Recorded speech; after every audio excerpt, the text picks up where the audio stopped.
ഈശോമിശിഹായ്ക്ക് സ്തുതിയായിരിക്കട്ടെ. വിശുദ്ധ യോഹന്നാന്റെ സുവിശേഷം 12-ാമത്തെ അധ്യായത്തിലെ 1 മുതലുള്ള വാക്യങ്ങളാണ് നാം ഇന്ന് ധ്യാനിക്കുന്നത്.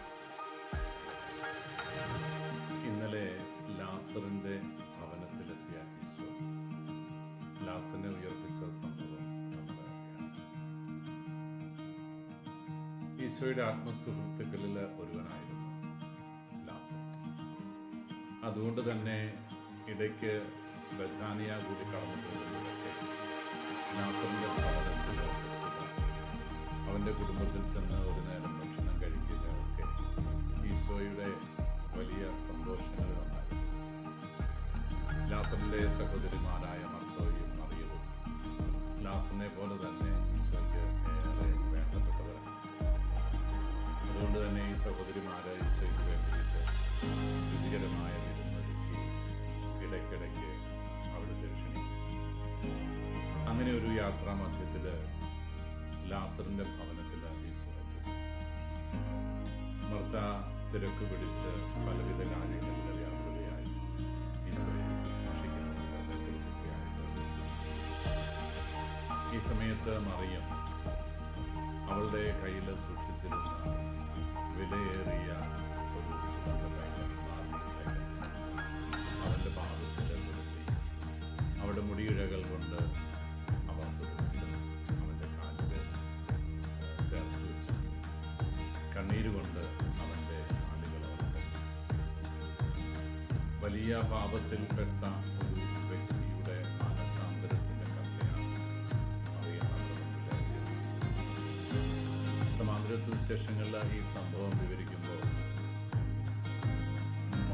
മറിയം യേശുവിൻ്റെ കാലിൽ പുരട്ടിയ നാദി തൈലം എന്തിന് നഷ്ടമാക്കി അത് വിലയ്ക്ക് കൊടുത്ത് അതിൻ്റെ പണം കൊണ്ട് പാവപ്പെട്ടവരെ സഹായിക്കാൻ പാടില്ലായിരുന്നു യുദാസടക്കമുള്ള ശിഷ്യന്മാരെ ഇവിടെ യേശുവിൻ്റെ കാലത്ത് അവൻ്റെ പാദാന്തികത്തിൽ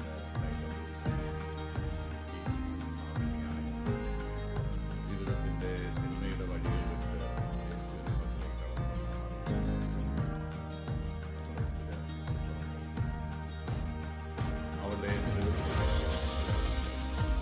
അവളെ പാപവഴികളിൽ നിന്ന് ദൈവരാജ്യത്തിലേക്ക്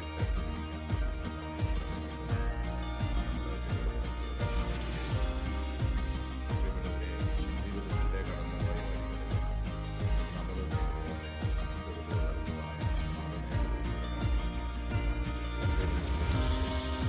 ദൈവസന്നിധിയിൽ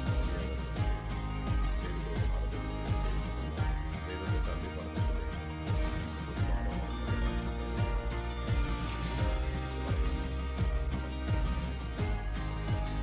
അവൻ നമ്മുടെ പാപവഴികളിൽ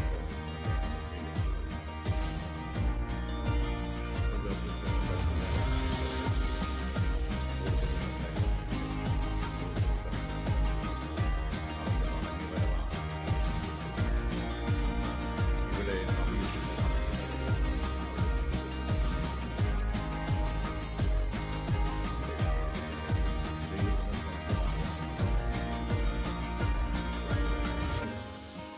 നോമ്പുകാലത്തിൻ്റെ ഏറ്റവും ഗൗരവമുള്ള വലിയ ആഴ്ചയിലേക്ക് പ്രവേശിക്കുന്നതിന് തൊട്ട് നമുക്ക് ഈ വചനത്തിൻ്റെ പൊരുൾ ഉൾക്കൊള്ളുവാനും മാനസാന്തരപ്പെടുവാനും മാറ്റം വരുത്താനും ആഗ്രഹിക്കാം.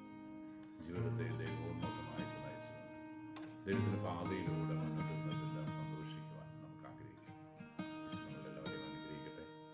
കർത്താവ് മിശിഹായുടെ കൃപയും പിതാവായ ദൈവത്തിൻ്റെ സ്നേഹം പരിശുദ്ധാരൂപിയുടെ സഹവാസവും നാം എല്ലാവരും കൂടി ഉണ്ടായിരിക്കട്ടെ, ഇപ്പോഴും എപ്പോഴും എന്നേക്കും.